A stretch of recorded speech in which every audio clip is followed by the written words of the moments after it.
parent association, PTA, and also on my community education council. And then I've also trained a lot of other organizations, nonprofit organizations, and I'd also conduct trainings with the Parliamentarians of Brooklyn, New York. Every year we conduct public workshops. So once we're done, I'll give you my contact information. And if you want to learn more about parliamentary procedure and not just, it can also be useful on community boards and any other nonprofit board that you may or may not serve. So I'll give my information at the end. And professionally by day, I'm a parent, and I'm also working retail as a sourcing manager to make sure garments get in the country on time. So don't ask me how I have time to learn how to run effective meetings, but I make the time. So the next slide, 1 second. So our objectives for this evening is to go over an overview of parliamentary procedure, go over some blueprints for action, motions, minutes, and a Q&A. Next week, we'll go over committees, and the following week, we'll delve more into bylaws and how to read and interpret your bylaws. But tonight is going to be an overview of parliamentary procedure and how to run your meetings a bit more effectively. So many of you are wondering, who is Robert and why does he have so many rules? So Henry Martin Robert was an engineering officer in the Army. He was active in his church and a lot of civic organizations. He was asked to preside over a meeting, and as he wasn't too familiar with parliamentary procedure, because parliamentary procedure was based on parliamentary law, which was based in England, and as you know, once the Great Migration started over here in the United States, then that's when the US adopted parliamentary procedure to utilize in Parliament. And it also was utilized in churches and other civic organizations. So Henry Martin was asked to preside over a meeting, and he wasn't prepared, and he wasn't too familiar with parliamentary procedure. So rather than say no and look bad, he decided that he would preside, and the meeting presided for like 13 hours. And after that, he just got fed up and decided to study bits of laws from parliamentary law and create a few leaflets of a booklet to help him out. It started out as a few pages, and then he realized that it wasn't suitable for the needs of ordinary societies, and it was just based on what goes on in Parliament, but not what goes on in church and other civic organizations. So he created Robert's Rules of Order. It started out as 16 pages, and now it's up to 714 pages in the 12th edition after all of these years. And just a quick tidbit, his father, Dr. Joseph Thomas Robert, was the first president of Morehouse College, which is a historical Black college in Maryland. So that's a great little tidbit to know, a little bit of history of Henry Martin Robert. Parliamentary procedure is a set of rules based on parliamentary law, and it's to help everyone conduct themselves so that it allows everyone to have a voice and be heard, as opposed to everyone shouting at each other.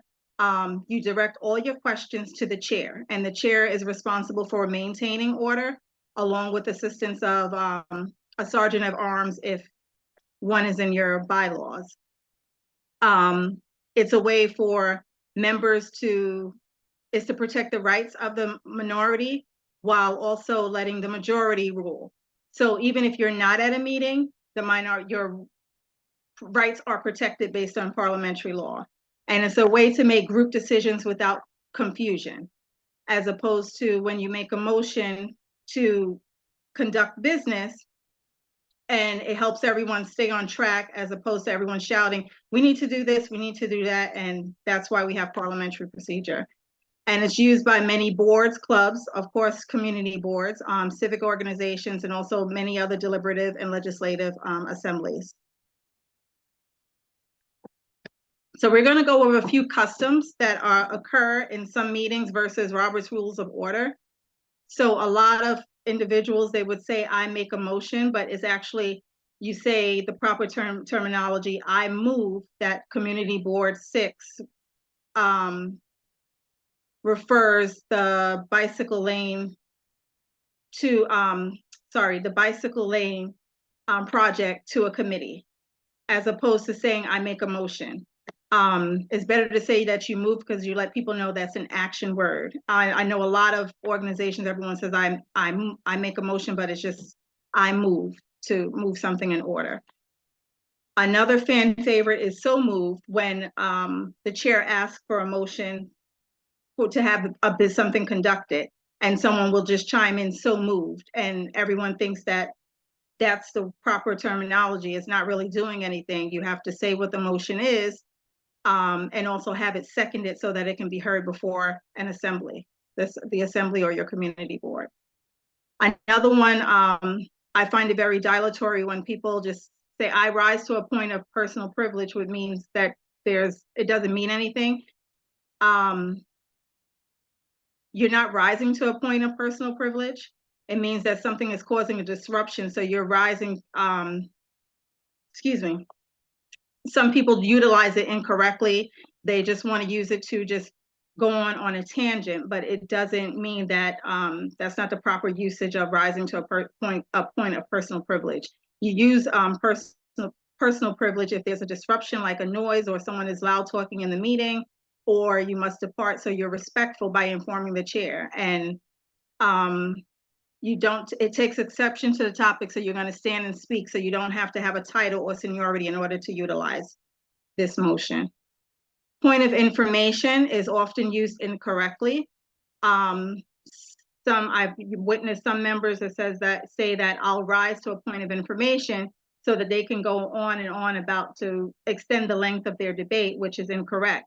When you make a point of information, that means you're asking for information. For example, if you wanted to utilize funds from your treasury account, you will make a point of information for the treasurer to state what the current balance is in the bank account, to see if so that members can make an informed decision as to whether or not they want to vote on a particular motion to utilize particular funds. And if you put your questions in the chat box, we'll go over it at the end. I forgot to go over that little bit of housekeeping at the beginning. We'll have a Q&A period at the end, so you can put your questions in the chat box if there's or raise your hand if there's anything that I need to repeat. Orders of the day is a motion that you can use to get the presiding officer back on track. Say, for instance, you're discussing, I guess someone wants to vote on how to, a wine license for a bar that's in the neighborhood. And then the topic goes offhand and starts talking about bike lanes or the crime in the area or lack thereof. You can actually, their member can actually call for the orders of the day, and that way everyone gets back on topic. So that's a great motion to keep everyone on track if they're going off of the agenda. Members that speak without recognition should not be recognized. Everyone should be recognized by the chair. There shouldn't be cross conversations unless you have an interrupting motion, or you rise to a point, or you make a point of order, or you want a parliamentary inquiry to inquire more about a particular topic. And if the chair refuses to recognize a said motion, in the case of a rules laid out, then a member can put the question, or they can raise a point of order to correct the chair. Let me get back, sorry. Again, we talk about addressing members directly in a debate. It's a good opportunity. Robert's rules gives you 20 minutes to speak on any topic in a debate, but it's a good to keep the meetings flowing, because you don't want to be in a meeting for 13 hours like Robert Martin did a long time ago. You can create standing rules so that meetings, you can limit debate to like 5 minutes or even 2 minutes, and you can actually close the discussion if it becomes too lengthy. And all questions should go towards the chair, so it shouldn't be anything personal like addressing member, well, member A said X, Y, Z, and then you're going back and forth, and that's incorrect, and that actually causes a lot of confusion, so we don't want to do that. Another custom is moving to table. The correct motion is to postpone to a certain time, because when you're moving to table, it's not, if you table something, you have to actually take it off the table. So for example, you move to postpone an urgent matter to another meeting or another time on the agenda, or you can postpone it definitely if you want to take it off of the table immediately. So you don't want to speak about it, and that requires a vote. Another misconception, if an item is not on the agenda, it can't be brought up or discussed, and that's incorrect. There's opportunities to modify the agenda in the beginning when your chair is asking for a motion to adopt the current agenda. Then someone can intercede and mention that they would like to add something under new business. But once the motion is adopted, you can actually bring up the motion idea again or proposal under new business. And we'll go over that later on in the presentation. Calling for abstentions when there is a vote. I've seen that all the time. Someone will say, any abstentions? It doesn't make any sense to call for abstentions because they don't count for anything. It's either you count the yes votes or the no votes. That's the only, if someone wants to remain neutral and they choose not to vote, then that's great, but there's no need to tabulate who, how many people abstain, because if you're in a large community board and you have more than 20 members, it's hard to figure out how many people are not voting. You can kind of figure that out with simple math, who between your yes and no votes, but it doesn't make any sense to do abstentions. Yes. Yeah, I'm not sorry to interrupt, but there is a question about this in the chat that specifically says that it's in the New York City Charter to require that abstentions are counted. I don't know if you see that note, but okay. In Robert's Rules of Order, it's not required, but if the charter if it's in your charter, then that supersedes Robert's Rules of Order. So we'll go over the ranking motions, but if we're going by Robert's Rules of Order, it's not required. But if it's in your charter, then of course you can utilize count the abstentions. Thank you, Benjamin.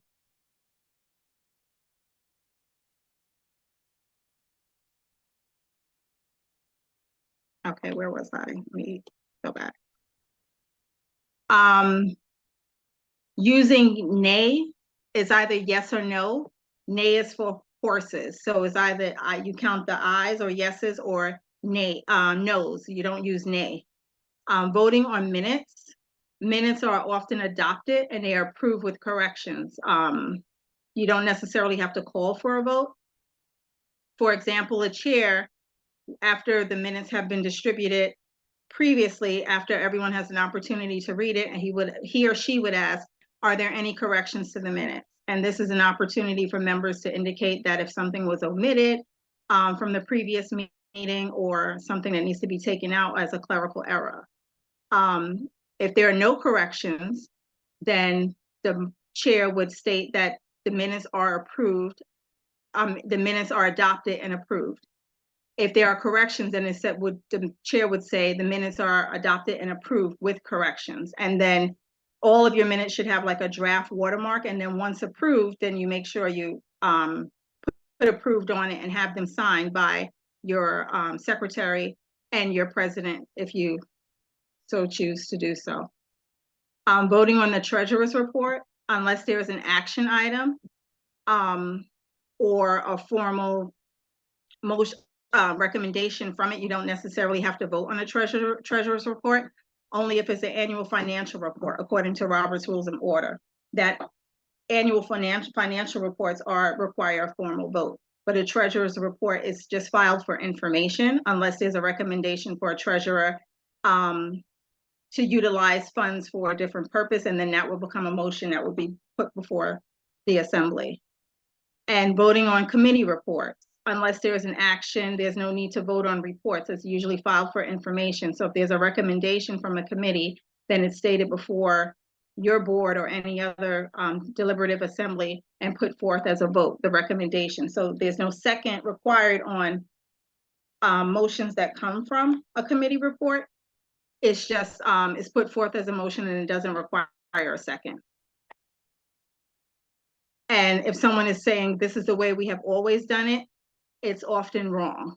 It's a custom. It's not in your bylaws. It's not in your standing rules. It's a custom. And when we go over the hierarchy of rules, you'll see that customs fall by the wayside if there's something superseding it in your bylaws and also in your standing rules and your charter or your constitution. So a blueprint for action, chairs should prepare to preside. So by preparing to preside, you understand the roles that people play in your meeting. For example, you as the president or the chairman are responsible for maintaining procedures that allow for all to participate fairly. You would work with your secretary, because your secretary must be present for all meetings, to take necessary notes that will be formulated into minutes. So the secretary is important for a meeting. The treasurer prepares a financial report that assists members in determining action, and the members are the decision makers. They are responsible for making decisions in the meeting. And the way to properly plan as a chair, you should actually know the rules of what govern your organization. For example, your bylaws, your corporate charter or constitution.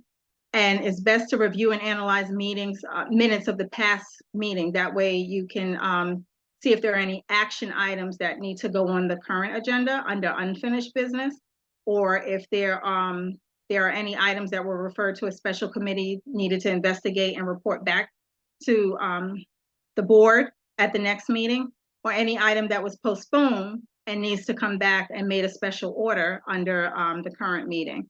And it's good to work with your secretary to prepare the agenda, or your office manager, because I know many community boards have office managers, to make sure that the agenda has all the action items from the previous meeting so that nothing is amiss. And then if something is amiss at your meeting, and the members have the right to add it to the agenda, stating at those times when the agenda is being adopted or added under unfinished business. So here's a sample of an agenda. An example, call to order. Some organizations have a roll call of members just to determine quorum, and that's the legal number that is required, the legal number of members that are required in order to conduct business. And then there's a section for reading and approval of minutes from the previous meeting, report of the officers, committee reports, any special orders that would be from the previous meeting, if it was something urgent, unfinished business. I've seen on some agendas where they had also they would have unfinished business and old business. If you have old business on your agenda, please take it off, because it's unfinished business is the proper terminology. New business, that would be your opportunity to add in an item that you think that should be considered before the assembly, any announcements, and of course adjournment, when to end the meeting. And your minutes, we're getting to minutes. They're your official record of your meeting, and they should contain what was done at the meeting and not what was said. Your minutes are not a transcript of business. That would make it very difficult for the secretary to sit there and transcribe everything like a court reporter, and that's not the purpose of the secretary, and that's not the purpose of minutes. And the minutes should not reflect the opinion of the secretary or back and forth conversations. It should contain only the action that was conducted in the meeting. So for example, in Robert's Rules of Order, you have, let me just move this out of the way, go back. You state whether it's a regular meeting, a special meeting, or an adjourned meeting, the name of the organization, the date and time of the meeting.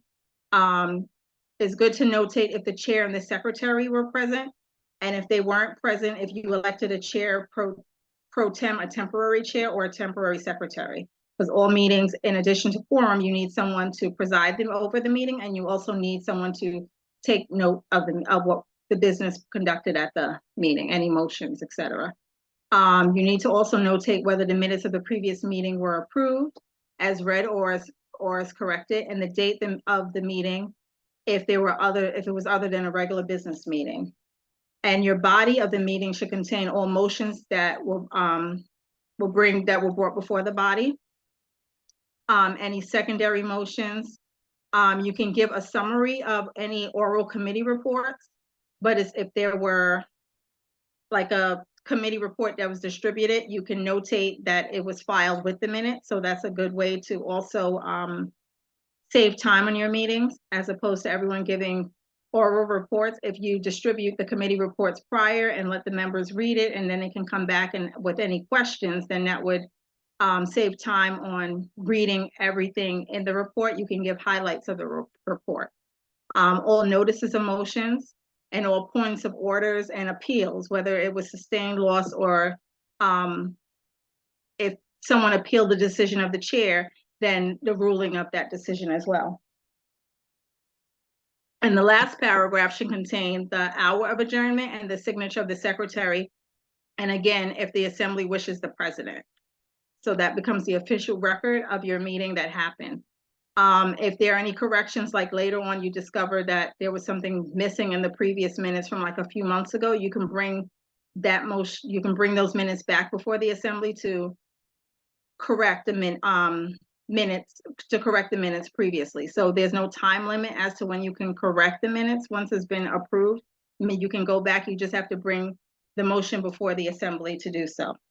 And that's the motion would be the motion of something that was previously adopted before the assembly to have it relooked at. And it's also a good tip to circulate your minutes to the assembly prior. That way you don't have to spend 5-10 minutes reading the minutes or having members read the minutes. That way it gives the members time to like look over the minutes and see if there are any questions that they have. And it makes it easier when you go forth to adopt the minutes later on, if everyone has the minutes beforehand, and that saves a good 10 minutes in your meeting management as well. Let me see if there are any questions.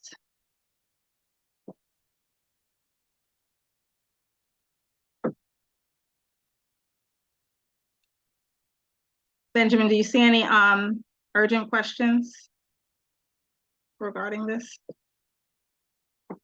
Nothing urgent. There's a couple of questions, but I think they can. How much more do you have to go? Okay, a couple more pages. Don't worry. Okay. I see that community boards are mandated to have public session. Yes, you are. For minutes, corrections are usually handled by unanimous consent. If someone objects to the correction, then it is treated as a subsidiary motion to amend. If a member is absent from a meeting, it doesn't mean that they cannot make corrections to a meeting, to minutes. It doesn't preclude them from making corrections to the minutes. And I also gave tips earlier that when minutes are approved, the word approved and the secretary's signature and date are written below it. The chair calls for the reading of the minutes, but as I stated, any member can request that the minutes are read, but in order to save time, it's best to distribute the minutes beforehand so that you're not wasting time, 10 minutes with reading of the minutes. Go back. So you have an idea, how do I have my say? So I'm going to give you 6 steps for handling a motion, because a motion is a means to bring business before the assembly. So basically it's a proposal. So a member makes a motion by saying, again, I move, and another member may second it, except for when it comes from a committee report. A second doesn't mean that that member agrees with it. It means that it should be considered before the assembly. So for instance, if it doesn't receive a second on a motion, then there's no need to listen to whatever it is. If it's something that's really, really silly and no one seconds it, then there's no need for the assembly to even think about it. So you always need a second for your motions, except for when it comes from a committee report.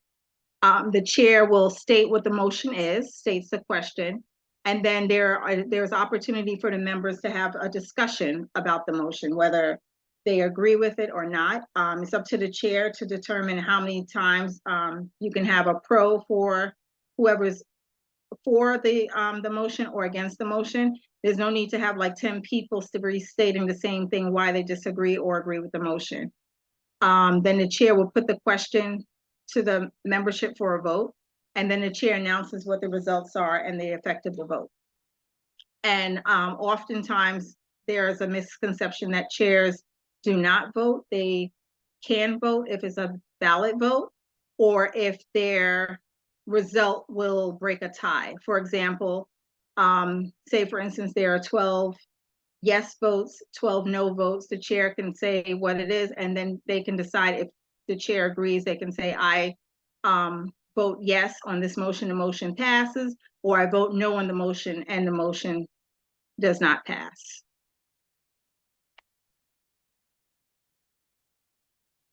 I know there's a misconception because the chair is supposed to be impartial, but in those instances, the chair can vote by ballot vote, or they can vote when it affects the a tie, to break a tie on a motion. Community board chairs vote. Yes. I'm just stating that there's some misconceptions that chairs don't have a vote. They can vote by ballot. They do. I'm sorry, community board chairs vote. Do you guys do oral votes?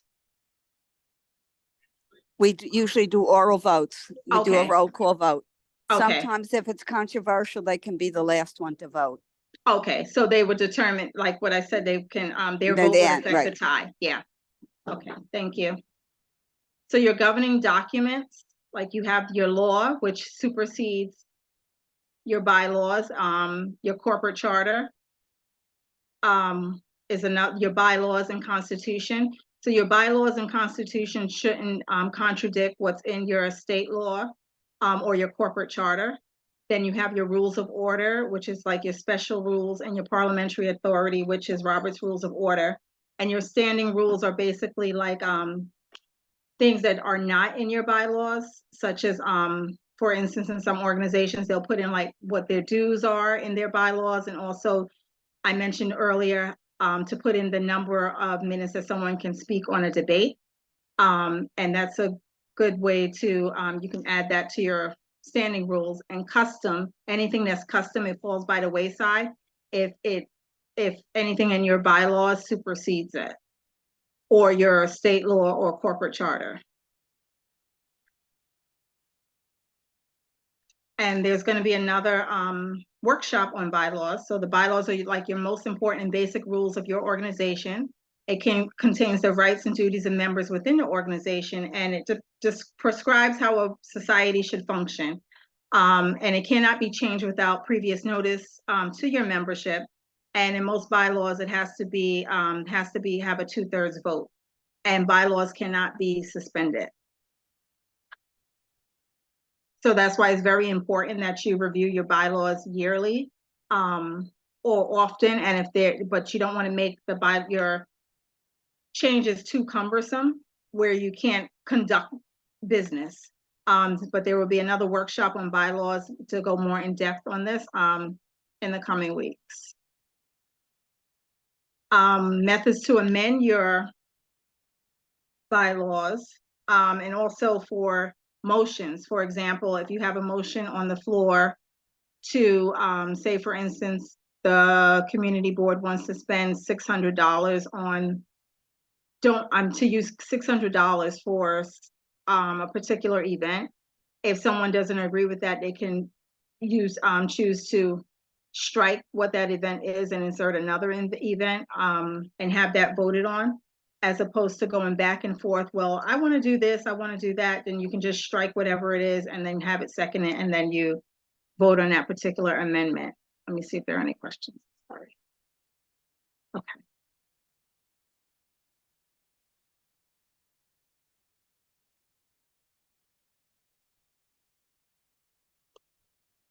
And standing rules, I'll go into a little bit about that. So it relates to the details and the administration of the society rather than the procedure. And it can be adopted. For instance, if your bylaws require a previous notice, if you have something in your standing rules that needs to be changed at that particular meeting, it can be changed right then and there. You don't need a previous notice to change the standing rules. So if you have something in there to limit the time of the debate, that's 5 minutes, then someone can change it to 10 minutes or make it 2 minutes if they so desire. And it's adopted by majority vote without previous notice, and it remains in effect until it's rescinded or amended. And it may be suspended by a majority vote. So your standing rules can be suspended, but not your bylaws. Often I'm asked how to handle members that are dilatory or disruptive. I would say refer to your code of ethics or have language set forth in your bylaws how to remove members from a meeting if they're being very disruptive and they're not following the rules. Robert's Rules of Order, they have a great chapter in chapter 20. You can actually, if the person is not following the rules, the chair can call them to order. After 3 times, they can ask that the member be removed from the meeting. If you know beforehand that your meeting is going to be pretty contentious and they're going to be unruly members, then you can actually have security there to escort them out. You have sergeant of arms that can escort them out of the meeting. I haven't seen this done in like public meetings, only in like conventions of other organizations. I wouldn't say it's entertaining, but it's interesting how it's done, where they have a security that would escort out unruly members after they've been called to order 3 times. And if the chair is not conducting the rules properly, you can actually call a point of order, and the chair, or appeal the decision of the chair.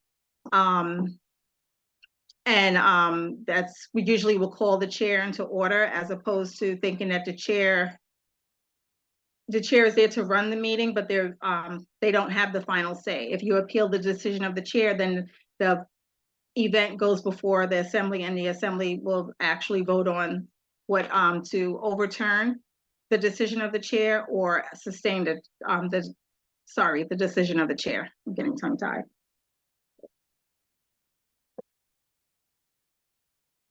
And there are some great resources. I have this presentation will be shared we have the In Brief, which is Robert's Rules of Order in Brief, which is a very thin book. It's like 198 pages. So it's not as lengthy as the hardcover of the Robert's Rules of Order. And also the National Association of Parliamentarians, they have great trainings as well, and they will direct you to other parliamentarians. We have the Parliamentarians of Brooklyn, New York, and they also have, if you live in Metro up in Manhattan, they have a parliamentary unit there. Or also, if you know if anyone is interested in parliamentary procedure, we have parliamentarians throughout the 50 states. Are we going back to in-person meetings? That's not a question for me. The answer is yes. Yes. Okay. I'm not exactly clear, but there are, we had to go back to in-person in this commission.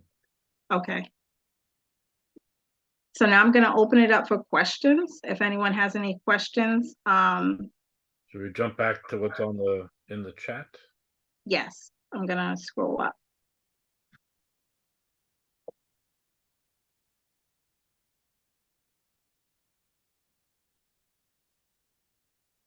When can a chair shut off discussion?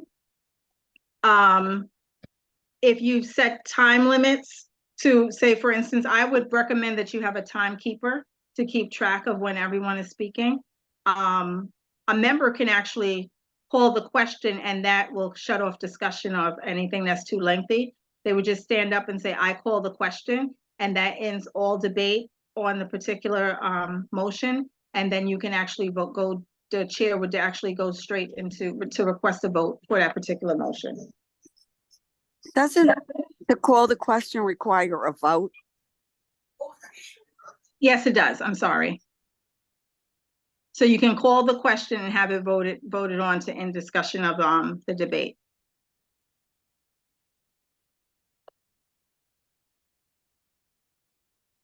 Robert's, okay, we went over that one.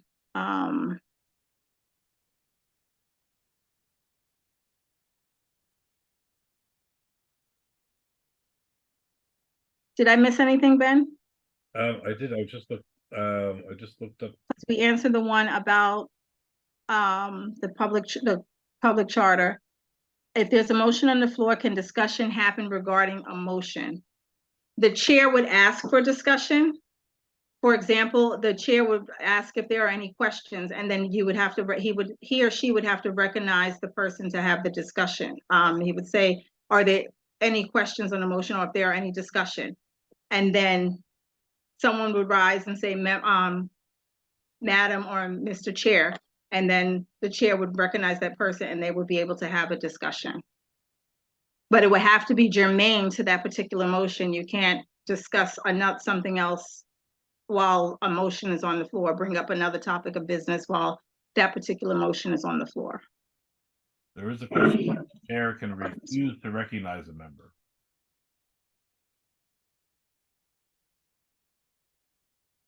See that, Diana? No, hold on. Is that towards the end? 617. Okay, hold on. 617.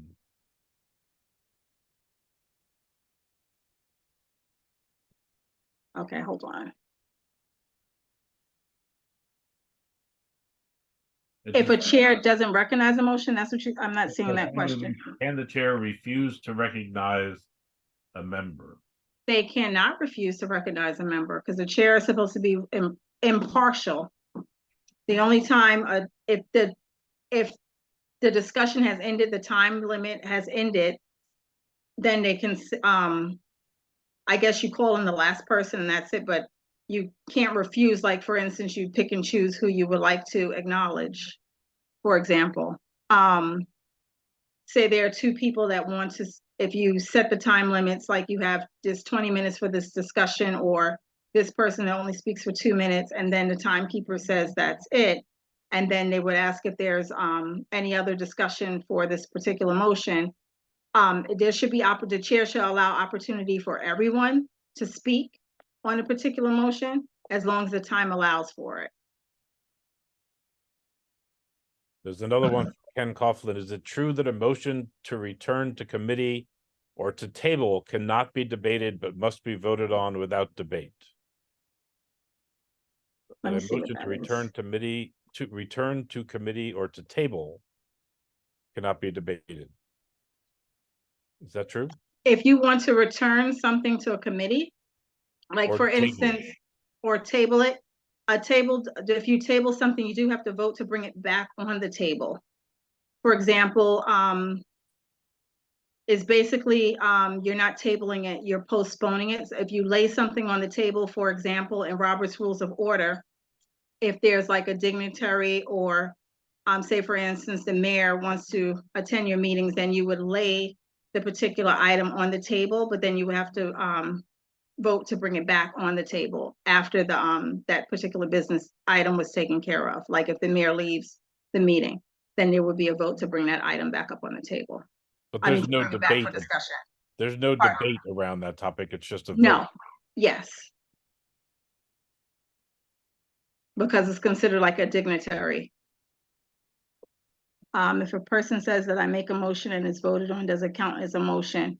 Can that motion be challenged? It's up to the chair to correct that person and say, I move.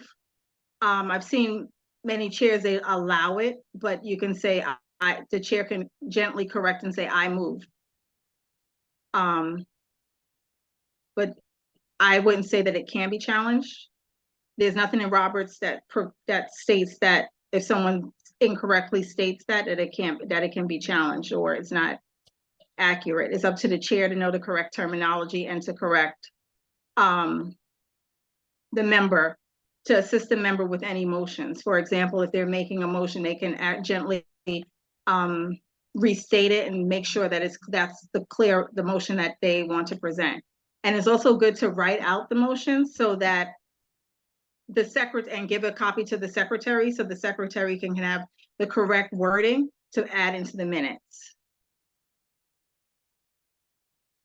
Someone is asking to return to the first question about polling those who abstain.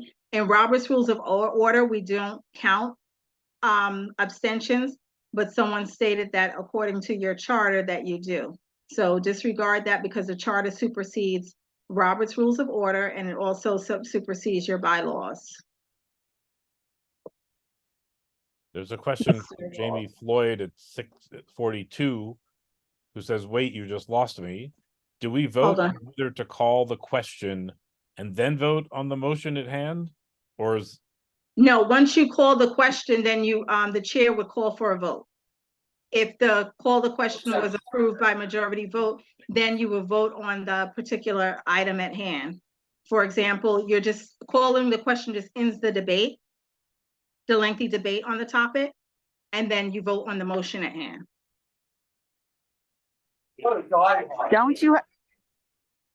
Don't you have to vote on a motion to call the question?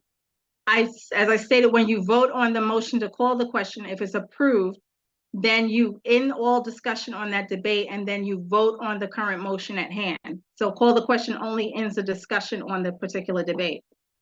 It doesn't shut down the motion at hand. and who would approve the call to call a question? The chair? If you're voting on it, the members are voting on it. It's not the chair that's voting on it. The members are voting on call the question. And it's usually passed by majority vote. So you do vote. I'm sorry. I guess now I'm confused. Somebody So says you like vote on the call the question, that ends all discussion on a particular debate. And then the motion you vote, then the chair would call for a motion, a vote on the motion. Because the call the question ends the discussion on the particular motion. It doesn't end like the topic of the debate at all. For example, if you're discussing the motion for like 10-20 minutes and you vote on calling the question, and then if it passes, then that ends, and then you vote on the motion at hand, if that makes sense.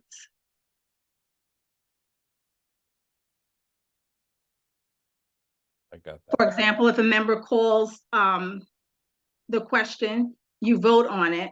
If it's sustained, meaning that it passes, then the chair would ask for a vote on the particular motion, would restate the motion, and then ask for a vote if it's yes or no on the particular vote. Does that clear it up, Mr. Floyd? Yes. Yes. Okay. I don't see anything else. Does anybody else have I don't see any. If we missed one, speak up. If you have one that you haven't put in the chat, if you have a question or anything else, feel free to. Hello? I would say if you go to a community assistance unit guide, it does give more information that's specific to community boards that may be exceptional to Robert's rules. Thank you for that. Well, I know we're trying to get that guide updated too. It is pretty old. When we can, you can review this meeting online after the Friday session. I will post one of the two videos, possibly. I'll just post one of them, and there'll be access to the PowerPoint too. So I would say look early next week. I'll send notices. Okay. Let's see what's the next one. I don't see any more questions. And if you do have any questions, I'll put my email in the chat. Thank you, Juan. There's a quick question here about quorum. Quorum. Yeah, we didn't talk about yes. quorum. Once you establish quorum, you can conduct business such as make motions. Once you lose, like for instance, if members are starting to leave and you still have business present, then you have to adjourn the meeting, and those unfinished items then go under your agenda items for your next meeting. So once you lose quorum, you can't continue to vote on motions or anything else. So basically, it's up to the chair in the beginning to make sure that members are attending the meeting so that you have quorum. And I know that sometimes when, because I was just at a meeting this past Saturday, and we had to adjourn the meeting because we actually lost quorum because members were leaving. So it was like 5 people that left, so we couldn't handle urgent business. So that business is now on the agenda for the next meeting.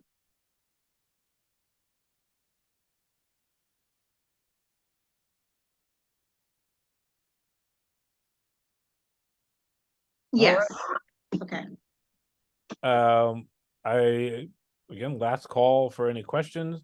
Thank you, Diana, so much for this. Thank you for letting me share. We will do we will send a survey after the second session again. Is there a difference between abstaining, present, not voting? Abstaining is you're basically giving consent to the other side. That's just my opinion. It's best to vote either yes or no. Abstaining really doesn't, it's just showing that you're neutral and you have no opinion on the matter. There is no essential difference between that and not voting. Correct. I mean, it's just basically the same thing. Not voting, it's like you're not giving if you, for instance, if there's down to a yes and no vote, by abstaining, you're not giving an opinion on anything. So something that shouldn't pass may pass because maybe your vote might have helped to, void that vote out. Yeah. All right, well, we will have more of these. There's another one on Friday. Oh, another quick. Hold on. You cannot vote if you have a conflict of interest and doesn't affect the quorum. That is correct. Correct. Yeah. Quorum is basically the number of people that are in the room, or that's required in order for you to conduct business for your meetings, whether it's virtual or in person. Once people start dropping off and you lose quorum, then you can't really conduct business. And it wouldn't be legal, basically. Yeah. All right. Okay, I'm glad it was informative, and I look forward to presenting to anyone that I missed on Friday. And if you have any questions, feel free to email me and I'll answer whatever questions that you have, and I'll create a frequently asked questions from that, and I'll have Ben share it out to everyone in case in case someone else also had that question. And I'll share again the next two sessions with their login information. So okay. Thank you so much, everybody. Have a good rest of the night. Take care. Beverly, her contact is in the chat. Yes, and it also will be on the presentation as well. Okay. All right. Good night, everybody. Good night, everyone. Thanks, Diana. You're welcome.